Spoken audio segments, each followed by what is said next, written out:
ఘర్షణలు, బూతులు, విక్కరింతలు, కక్ష సాధింపులు, మైకు లేకుండా పోవడం ఒకటి కాదు, చాలా సమస్యలు వచ్చాయి. అదే సమయంలో ఫస్ట్ టైం వచ్చిన ఎమ్మెల్యే బాధ్యతారాహిత్యంగా 6-7 సార్లు గెలిచిన ఎమ్మెల్యేని విక్కరించడం, బూతులు తిట్టడం, చాలా వల్గర్గా ప్రవర్తించే పరిస్థితికి వచ్చారు.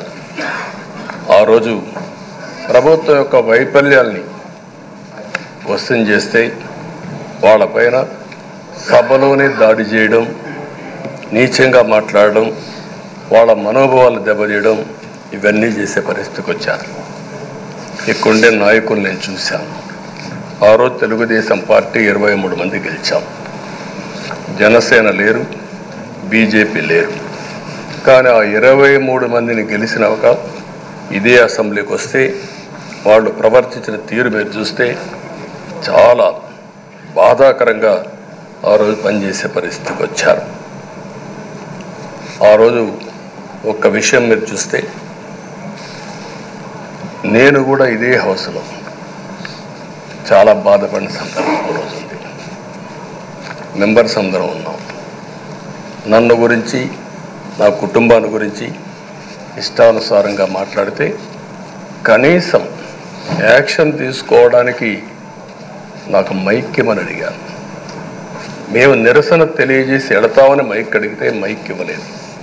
ఇవ్వకుండా మీరు చూస్తే మామూలు సంఘటన కాదు. ఆ రోజు నేను ఒక మాట చెప్పాను, ఇది గౌరవ సభ కాదు, మీరు నాకు మైక్ కూడా ఇవ్వడం లేదు, మైక్ ఇవ్వకపోయినా నేను స్టేట్మెంట్ ఇవ్వాలి కాబట్టి ఇచ్చేడతాను రికార్డు కోసం అని చెప్పి గట్టిగా లేచి ఇదే సీట్లో కూర్చొని ఆ రోజు నేను చెప్పింది అదే వర్డ్స్ మీకు రిపీట్ చేస్తున్నాను. నేను స్టేట్మెంట్ ఇవ్వాలనుకున్నాం, మీరు మైక్ ఇవ్వకుండా చేశారు. అయినా నాకు బాధ లేదు. మళ్ళీ చెప్తున్నా, ముఖ్యమంత్రిగానే ఈ హౌస్కు వస్తాను తప్ప అదర్వైజ్ నాకు రాజకీయాలు అవసరం లేదు. ఇది ఒక గౌరవ సభ కాదు. ఇలాంటి గౌరవ సభలో నేనుండనని మరొక్కసారి చెప్తూ మీకు నమస్కారం. ప్రజలకు విజ్ఞప్తి చేస్తున్నా, నా అవమానం మీరు అందరూ అర్థం చేసుకొని నిండు మనసుతో ఆశీర్వదించాలని కోరుతూ ఈ సభ నుంచి వాకౌట్ చేస్తున్నానని చెప్పి వాకౌట్ చేసి బయట ప్రెస్ కాన్ఫరెన్స్ పెట్టాను. ఎందుకు ఈ విషయం చెప్తున్నానంటే, నా జీవితంలో ఇది 9వసారి నేను ఎమ్మెల్యే. ఈ రాష్ట్రంలో తెలుగు జాతిలో నాకు వచ్చిన అవకాశాలు ఏ నాయకుడికి రాలేదు. 14 సంవత్సరాలు ముఖ్యమంత్రిగా పనిచేశాను. ఇప్పుడు మళ్ళీ ముఖ్యమంత్రి అయ్యాను. 15 సంవత్సరాల పొజిషన్ పార్టీ లీడర్గా పనిచేశాను. కానీ తిరుపతిలో నా పైన దాడి జరిగింది. 24 క్లేమోర్ మైన్స్ నా మీద బ్లాస్ట్ చేశారు. ఆ రోజు కూడా నా కళ్ళలో నీళ్లు రాలేదు. మొట్టమొదటిసారిగా ఎలాంటి సంబంధం లేని నా సతీమణి పైన ఆరోపణలు చేశారు.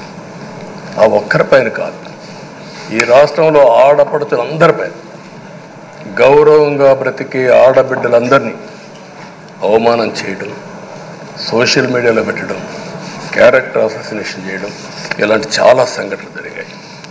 దానికి పరాకాష్ఠగా ఆ రోజు శాసనసభ్యులు కానీ, కొంతమంది అయితే భవానీ శాసన సభలో సభ్యురాలుగా ఉండి ఎన్నో పోస్టింగ్స్ పెట్టే పరిస్థితికి వచ్చారు.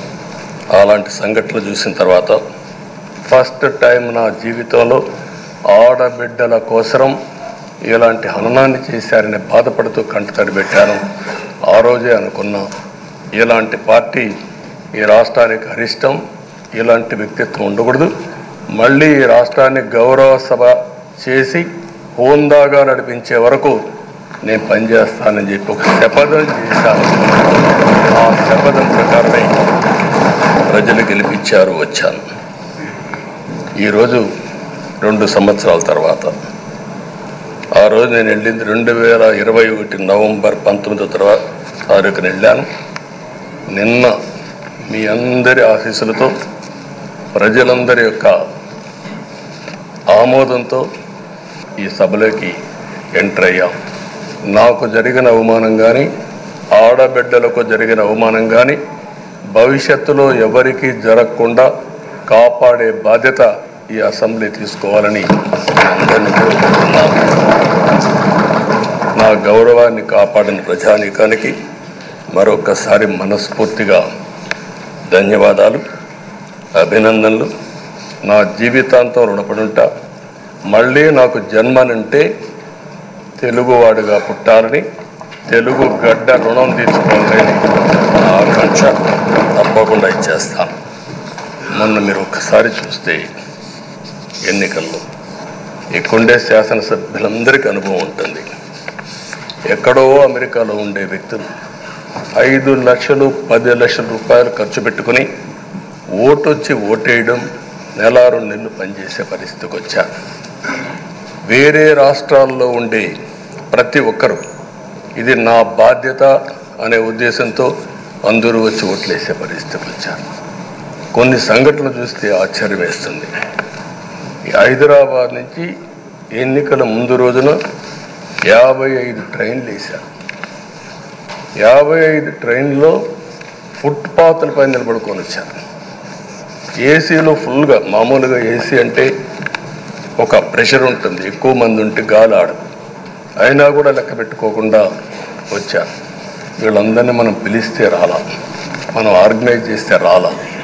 కానీ ప్రజలు గెలవాలి, ఈ రాష్ట్రాన్ని కాపాడుకోవాలని పిలిపించాం. ఎన్డీఏ, పవన్ కళ్యాణ్ గారు, బీజేపీ, తెలుగుదేశం ముగ్గురం కలిసి దాంతో స్పందించి పెద్ద ఎత్తున ప్రతి ఒక్కరూ మా బాధ్యతను వచ్చారు.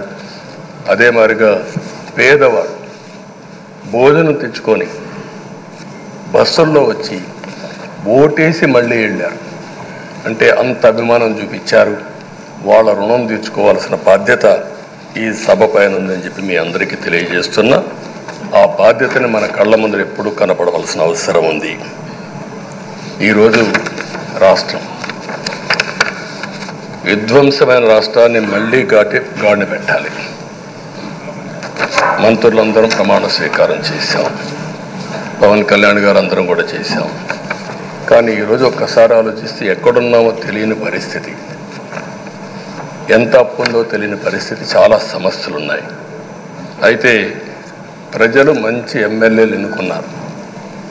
నేను కానీ, పవన్ కళ్యాణ్ గారు కానీ, బీజేపీ కానీ, అగ్రనాయకత్వం అందరం కూడా, నరేంద్ర మోడీ గారితో సహా ఇంకొక పక్క అమిత్ షా గారు అందరం కూడా మీటింగ్లు పెట్టినప్పుడు చాలా స్పష్టంగా హామీలు ఇచ్చాం.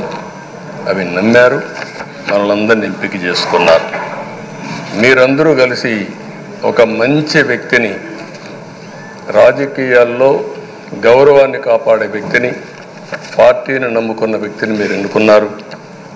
ఈరోజు మనందరం కూడా గుర్తుపెట్టుకోవాల్సింది, ఇక్కడికి వచ్చినప్పుడు అవతల పార్టీ వాళ్ళు మనం ఎగతాళి చేయాల్సిన అవసరం లేదు. ప్రజలు పనిష్మెంట్ ఇచ్చారు. ఇదే హౌస్లో నేను చూశాను. 23 సీట్లు మాకు వచ్చాయి. నేను బాధపడ్డాం. కానీ ప్రజాస్వామ్యాన్ని గౌరవించాలనే ఉద్దేశంతో ప్రజాస్వామ్యుతంగా పనిచేశాం. 23వ తారీఖు ఎన్నికల రిజల్ట్స్ వస్తే దాన్ని వక్రీకరించి 23వ తారీఖున దేవుడు రాసిన స్క్రిప్ట్ ఇది, మీకు 23 సీట్లు వచ్చాయని మాట్లాడారు. ఇప్పుడు నేను అడుగుతున్నాను, కూటమికి 164 సీట్లు వచ్చాయి. 1, 6, 4 కూడుకుంటే 11 వస్తుంది. రాష్ట్రంలో దగ్గర 1631 రోజులు అమరావతి రైతాంగం, ఆడబిడ్డలు ఉద్యమం చేశారు. ఆ 4 నెంబర్లు కలుపుకుంటే 1, 6, 3, 1 కలుపుకుంటే 11 వస్తుంది. అంటే ఇది కూడా భగవంతుడి స్క్రిప్ట్ అయినా కూడా నేను మాట్లాడడం లేదు, నేను కామెంట్ చేయడం లేదు. ఈరోజు ఉంటే వాళ్ళకు కూడా అర్థమయ్యేది. వాళ్ళు ఉండకుండా పోవడం అనేది వాళ్ళ పిరికితనం తప్ప ఇంకోటి కాదని చెప్పి కూడా నేను మీకు తెలియజేస్తున్నా. అయితే నేను ఇక్కడుండే సభ్యులను కూడా మిమ్మల్ని కోరుతున్నా, మనం ప్రజా సమస్యలపైన దృష్టి పెట్టాలి తప్ప వీళ్ళ మీద కాదని చెప్పి కూడా నేను మీకు తెలియజేసుకుంటున్నాను. ఆ రోజు పవన్ కళ్యాణ్ గారిని అసెంబ్లీ గేటు కూడా తాకనీయం అని పెద్ద పెద్ద డైలాగులు చెప్పారు. 21 సీట్లలో పోటీ చేస్తే 21 సీట్ని గెలిపించడం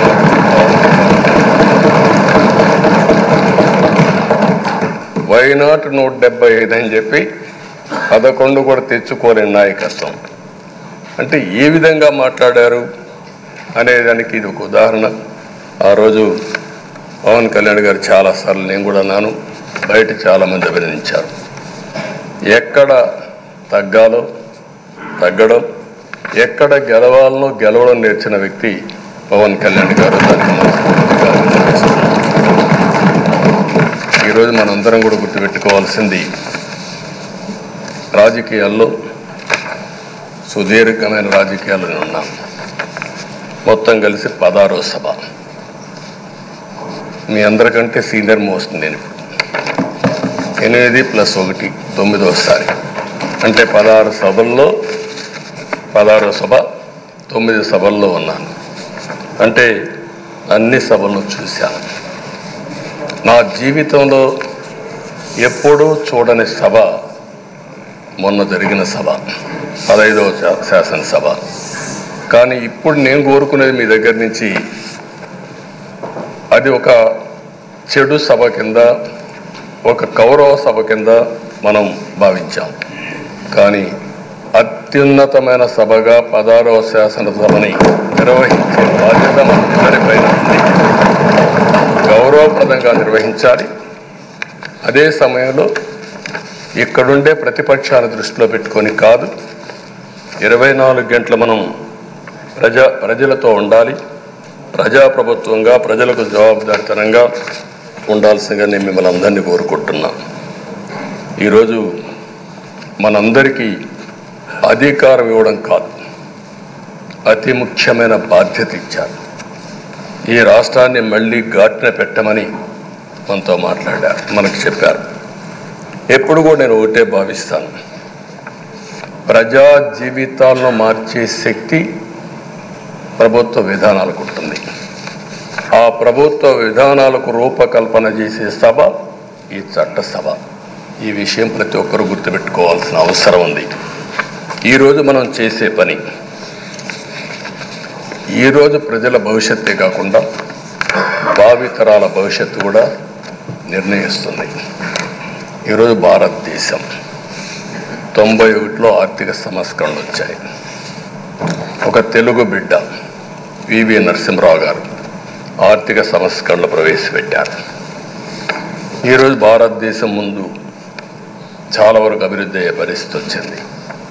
ఆయన ప్రవేశపెట్టిన ఆర్థిక సంస్కరణను నేను ఆదర్శంగా తీసుకొని ఆ రోజు ఉమ్మడి ఆంధ్రప్రదేశ్లో అనేక పాలసీలు తీసుకొచ్చాం, సంస్కరణలు తీసుకొచ్చాం. ఐటీ, విద్య, పాలనా రంగం, ఇన్ఫ్రాస్ట్రక్చర్, ఇవన్నీ మనం తీసుకొచ్చాం. ఎన్నో డికేడ్స్ కాదు, 25 సంవత్సరాల్లో దాని యొక్క ప్రభావం మనం అందరి ముందు కనపడుస్తుంది. ఈరోజు హైదరాబాద్ నగరం వన్ ఆఫ్ ది బెస్ట్ సిటీగా ఉందంటే 25 ఏళ్లకు మనకు తీసుకున్న నిర్ణయాలే కారణం. ఈరోజు నేను అందరినీ ఒకటే కోరుతున్నా, మీ అందరినీ, ఈరోజు భారతదేశం 5వ అతిపెద్ద ఆర్థిక వ్యవస్థ. ఇంకొక 4-5 సంవత్సరాల్లో ఎన్డీఏ ఆధ్వర్యంలో 3వ అతిపెద్ద ఆర్థిక వ్యవస్థగా తయారవుతుంది. 2047 వికసిత్ భారత్ ఎన్డీఏ నరేంద్ర మోడీ గారి కల అయితే, వికసిత్ ఆంధ్రప్రదేశ్ మనందరి కల కావాల్సిన అవసరం ఉంది. నాకు ఏమాత్రం అనుమానం లేదు, భారతదేశం ప్రపంచంలో అగ్రస్థానానికి వెళ్తాం. నెంబర్ 1 కానీ నెంబర్ 2 కానీ ఉంటాం. అదే సమయంలో మనందరి ఆశయం, మనం చేసే చట్టాలన్నీ కూడా తెలుగువారు ప్రపంచంలోని నెంబర్ 1గా ఉండాలని, ఆంధ్రప్రదేశ్ని జీరో పావర్టీ స్టేట్గా తయారు చేసి ఆర్థిక అసమానతలు తగ్గించే విధానానికి ఈ సభ శ్రీకారం చుట్టాలని కోరుకుంటూ, దానికి అయ్యన్న పాత్రుడు గారి అధ్యక్షతన మనం ముందుకు పోవాలని చెప్పి మనస్ఫూర్తిగా కోరుకుంటున్నాను. ఇంకొక పక్క ఈరోజు మీరందరూ కూడా గుర్తుపెట్టుకోవాల్సింది, ఈ సభలో దూషణలు, వెకిలి చేష్టలు అవి కాకుండా ఊందాతనంతో ప్రతి ఒక్కరం కూడా ముందుకు పోయే విధంగా కార్యక్రమాన్ని తీసుకుపోవాల్సిందిగా నేను కోరుతున్నాను. 16 సభలు మనం చూసాం. ఈ 16 సభలు మీరు చూస్తే ఆంధ్రప్రదేశ్ శాసనసభ హేమీలు వచ్చారు. అందులో టంగుటూరి ప్రకాశం పంతులు, ఎన్జి రంగా, నీలం సంజీవరెడ్డి, బెజవాడ గోపాల్ రెడ్డి, తెన్నేటి విశ్వనాథం, గౌత లచ్చన్న, పివిజి రాజు, పుచ్చలపల్లి సుందరయ్య, అయ్యదేవర కాళేశ్వరరావు, చండ్ర పుల్లారెడ్డి, వావిలాలు గోపాలకృష్ణయ్య, మోటూరి హనుమంతరావు, గుంటూరి బాపనయ్య, కాకాని వెంకటరత్నం లాంటి ఉద్దండులందరూ వచ్చారు. వీళ్ళు కాకుండా పివి నరసింహారావు ఈ రాష్ట్రంలోనే పుట్టి కేంద్రం నుంచి ఆర్థిక సంస్కరణలు తీసుకొచ్చారు. ఇంకో పక్కన ఎన్టీ రామారావు గారు, ఒక చరిత్ర సృష్టించిన యుగ పురుషుడు ఎన్టీ రామారావు గారు. వీళ్ళందరూ మనకు ఆదర్శం కావాలని మనస్ఫూర్తిగా కోరుకుంటున్నాను. అందుకని ఈరోజు ఒక పక్కన చూస్తే చట్టసభల విలువ తెలిసిన వ్యక్తి అయ్యన్న పాత్రుడు గారు. అనేక సందర్భాల్లో ఒక్కోసారి ఆవేశాలు మెంబర్లు వచ్చాయి. అవన్నిట్లో మీరు కూడా భాగస్వాములుగా ఉన్నారు. కానీ ఈరోజు నేను కోరుకునేది మీ ఆధ్వర్యంలో రాజ్యాంగ స్ఫూర్తి నిలుస్తుందని, ప్రజాస్వామ్యాన్ని కాపాడుతారని, ఈ సభ హోందాగా నడుస్తుందని దాంట్లో నాకు ఏమాత్రం అనుమానం లేదు. ఆ నమ్మకం ఉంది. దానికి మరొక్కసారి మీ యొక్క ఆధ్వర్యంలో భగవంతుడు అన్ని విధాల మీకు ఆ శక్తినివ్వాలని, తప్పకుండా ఈ అసెంబ్లీ సెషన్స్లో ఈ 5 ఏళ్లలో రాష్ట్రానికి కొన్ని సమస్యలు ఉన్నాయి. వాటి మీద ఎక్కువ మనం ఫోకస్ పెట్టాల్సిన అవసరం ఉంది.